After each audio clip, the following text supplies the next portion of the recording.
Hi, Robert. Great to see you again. Hey, Howard. Really good to see you. What an interesting sort of last few days we've been having. My goodness. It's just left, right, and centre stuff going on, I not know. least in the Middle East. Well, we may not want to start there No, no, that's too. because, that's interesting. But I thought it was quite interesting. I watched a program, I hope you did, called Dirty Business. I watched Dirty Business and it had the same visceral, like physical reaction as Mr. Bates versus the Post Office did when I watched that. The mixture of anger, frustration, wanting to come and remonstrate with someone. I don't think it was as good as Mr. Bates versus the Post Office, but it came close and did for the water industry what Mr. Bates did for the Post Office. Yeah, and of course, what Mr. Bates did was basically stand up for people whose lives had been completely ruined. With the water board, we haven't quite got that. But what we do have is horrendous. I mean, I don't know whether you took in 1,100 sewage spills a day in the UK. And these are all potentially criminal acts, Absolutely. which is the thing that I found, my word. It made me so angry. Made me so angry. It did. And I mean, I don't know. Can these rivers recover once polluted? I'm not sure. So, how many years will it take for nature to come back? I think they can. I think they can, but it may be years. It did put in mind, as you know, Howard, I'm never far away from a grid. And it did put in mind a grid in the book that I know. out in the box. I'd seen that as well. Page 377. Are we covering up? Well, And it's a grid that I particularly like because it explores things like Windrush, Hillsborough, Grenfell Tower, Post Office, and we can now say the water businesses as well. We could add issues with maternity hospitals up and down the country. It's this sense of, what the grid shows is these twin axes. One is duty of candor, and of course that's what the Hillsborough Law, which still yet hasn't hit the statute books, but is designed to say public servants have a duty of candor, tell the truth. But reputational concern. And of course, what we've seen, Dirty Business exemplified that big time, is the power of reputational concern by leaders outweighing any duty of candor. And not just the thing about Dirty Business, it was in the Environment Agency as much as it was in the water businesses. mm, And the grid in the book, for anyone who's going to look at it, we have 4 magnificently named boxes: low duty of candor, low reputational concern. there are two axes, aren't they? There's 2 axes. They're Yeah, the two axes. Yeah. they're the 2 axes. So duty of candor, reputational concern, and low is stop making sense. And if there are any Talking Heads fans listening, Stop Making Sense is one of the great Talking Heads. Where do you think this stop making sense took place in Dirty Business? I think there was this fundamental wrong turn that the environment and agency seemed to take. Now, we have to take the drama for what it is. I don't have other sources of information and evidence, but it depicted a situation where the Environment Agency moved to the water industry self-regulating, self-reporting. And in an environment where if you're not, you have a choice. Are you going to report or are you going to obfuscate to the point at which you don't end up reporting on things that are potentially criminal acts? Well, when you're protecting your shareholders, when you're protecting your reputational concern, when you're demonstrating reputational concern, then you end up not reporting, and to the point at which they were hiding information from the Environment Agency, But of and that was a course, wrong turn. sort of leadership politically had pushed it this way. I mean, Yes. David Cameron. We won't get into analysing the leadership of David Cameron, but certainly, he was encouraging this self-regulation and pushing it down that way, saving costs. It was, they had this laughable scenario depicted in Dirty Business where the head of the Environment Agency was saying, well, we don't want you, the inspectors, to go and visit these treatment works because we don't want you to be driving, because that will reduce carbon emissions if you don't drive. I mean, it's just kind of like, it's like something from 1984, double speak. But interesting to me, the people who seemed to object were at the periphery within the Environment Agency. People doing the job. They seemed competent to me, whereas the incompetence lay right at the top. It did indeed lay right at the top, and kind of demonstrated both a lack of a sense of a North Star, a lack of a moral compass, and quite frankly, a lack of a strategic vision. Because time and again, when we've seen this, be it maternity hospitals or businesses or the post office, this inability to think about the downstream consequences of continuing on the path that you're on. For me, the thing I got is a complete lack of purpose. What was the purpose of the Environment Agency? And all it seemed to be was to piling up a load of money. But for what reason? For what purpose? So it lost its purpose. If it had one, and I don't know what the original purpose of the Environment Agency was, one would hope it was to look after our environment, but that seemed to You not would have, be, well, but it doesn't seem to be what the leadership thought it was, yeah, who were yes, grossly incompetent. yeah, And then we got incompetence coming out in actually the water companies themselves. completely. And people who, they were there for the shareholders more than anyone else, it seemed to me. And it would seem that the shareholders, who in this Australian bank, really didn't seem to worry at the end of the day anything other than making money. That's what it looked like. It's absolutely what it looked like. Now, of course, for anyone listening to this podcast, we have to, um, we have to be even-handed and say we're basing our comments on drama, a drama that was based on interviews and research, investigative journalism. But it's inevitably going to be from a perspective. But we've read about these exact same dynamics in other walks of life.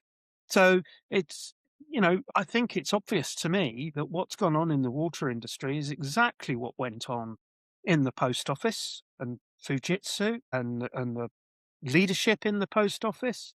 It's exactly the same as with Grenfell Tower and the construction companies involved in that. And there are other walks of life where we will see reputational concern outweighing any sense of duty of candor, unless and until we have that Hillsborough law and probably some other checks and balances as well. Like, let's not privatize the things that it doesn't seem to be making any sense to privatize. I mean, you don't have a choice over who provides your water. Neither do I.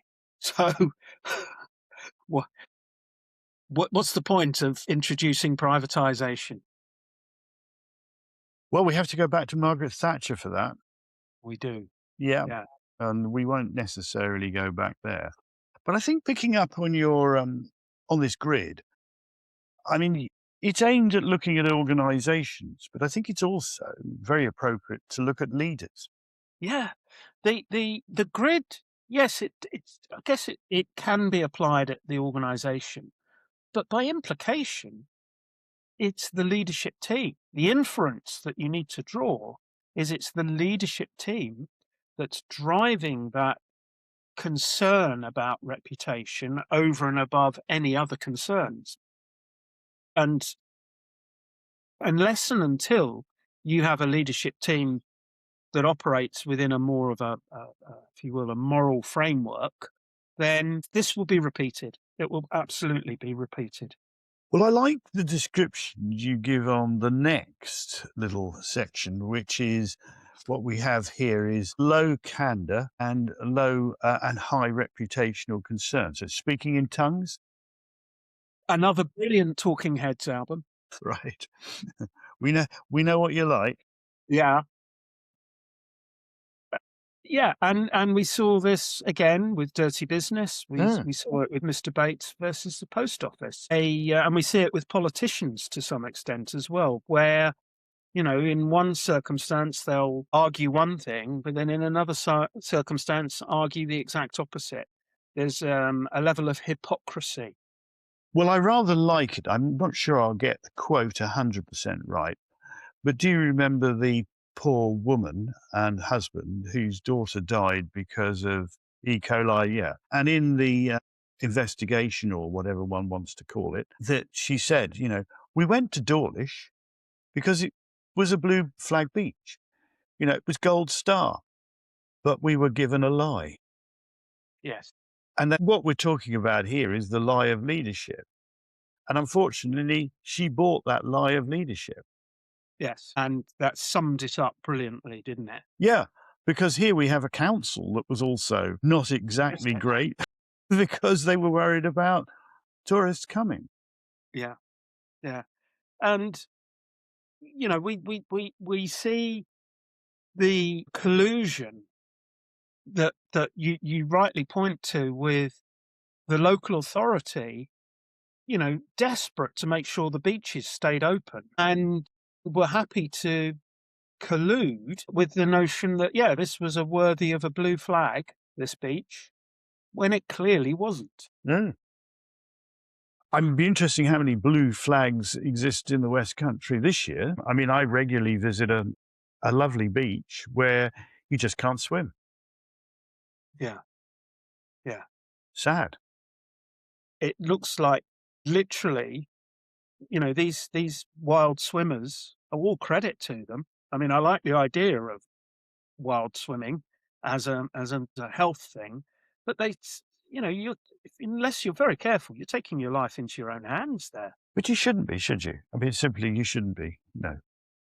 You know, it's a summer recreation, you know, for tough old Brits who don't mind cold water. Yeah, exactly. But it reminded me of all of it. Don't know whether you ever remember a guy called Professor Charles Handy. He was Irish, but he wrote lots of interesting books.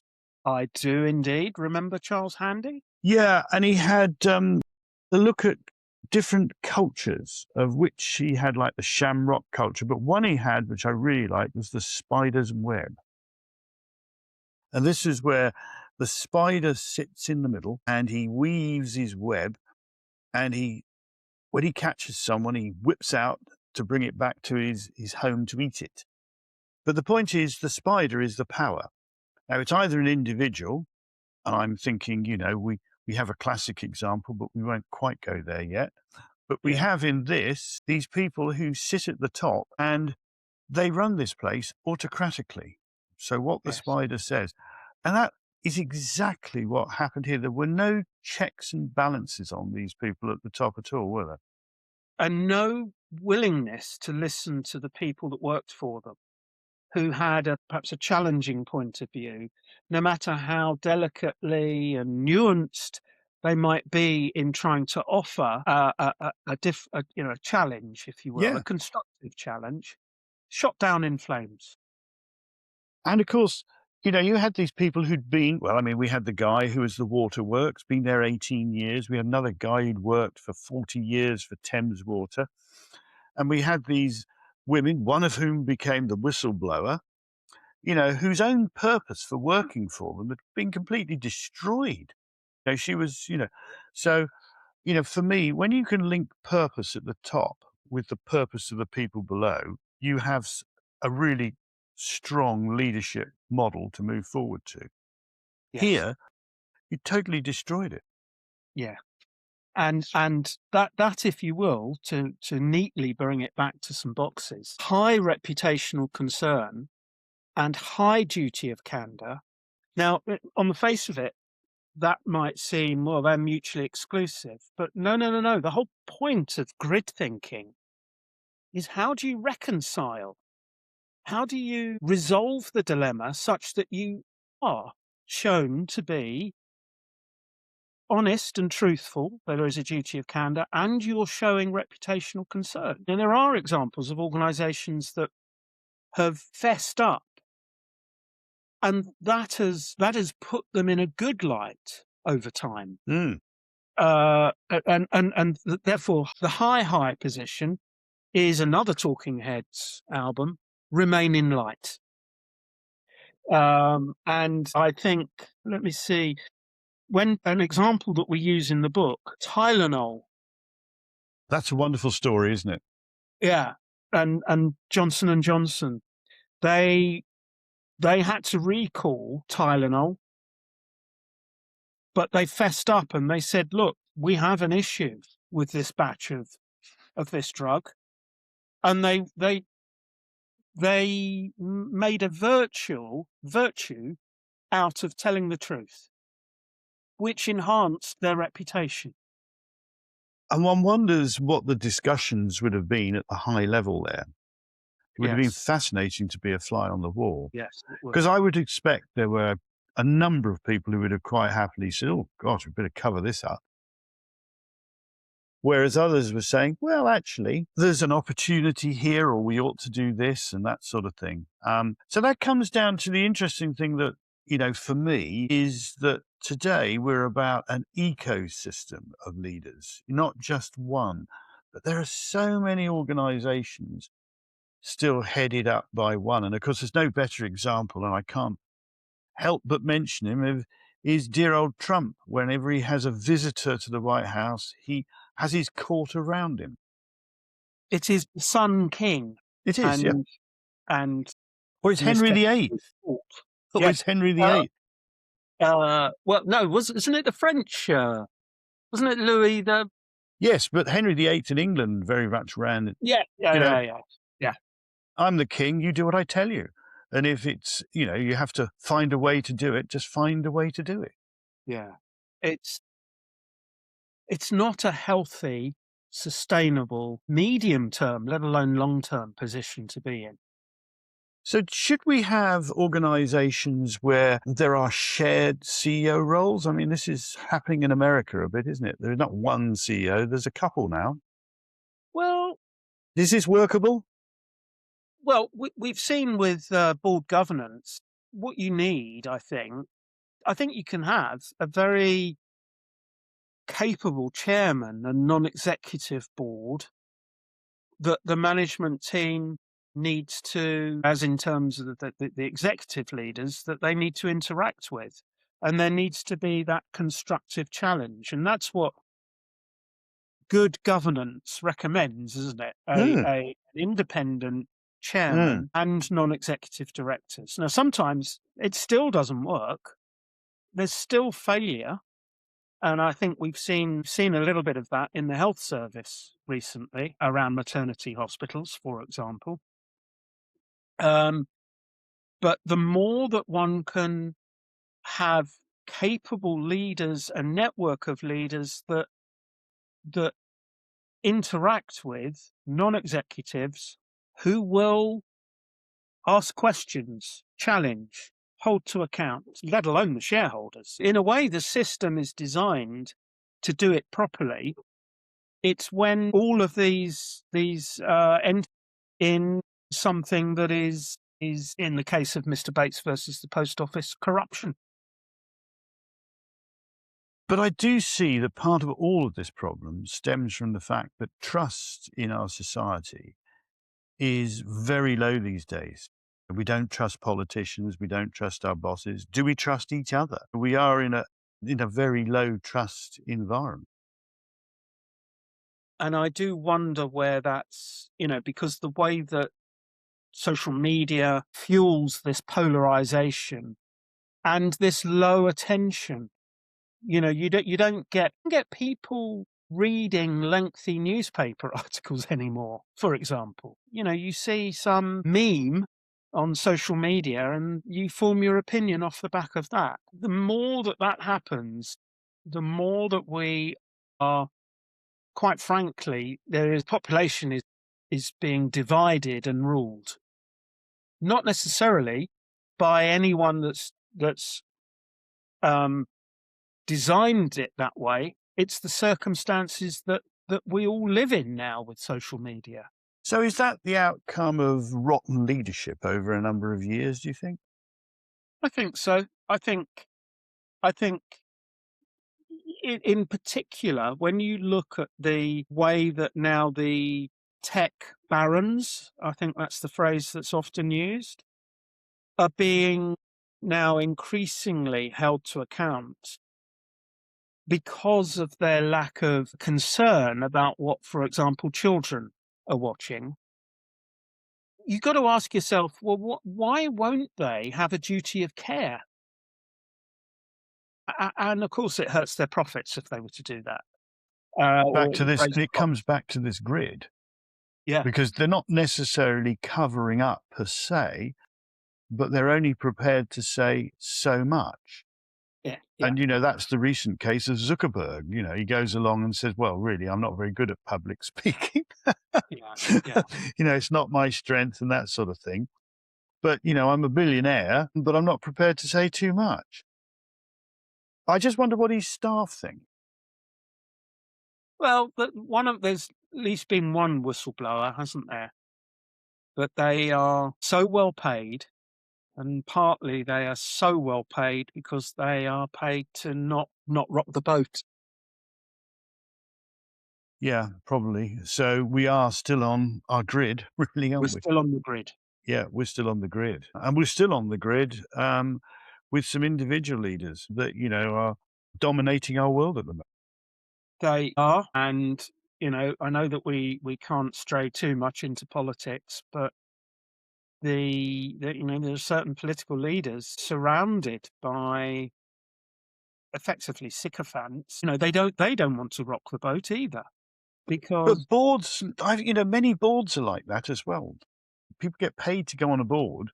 But I yeah, always think it's interesting if you can actually get to the board minutes and find out who sat there and said nothing. yeah, yeah, I had this with a board member many years ago. I said, you've been to the board over the last year, you've not said anything. And yet you're responsible for actually the actual company's main operations. Retail director, never visiting the shops and not saying anything about it. And everyone's sitting around a table once a month talking about latest fashions and all this sort of thing, but nothing about what's the vibes down in the shop, on the shop floor like. No idea, never went there. Quite frightening, really. Now I'm going back 20 years, but I still think it's there.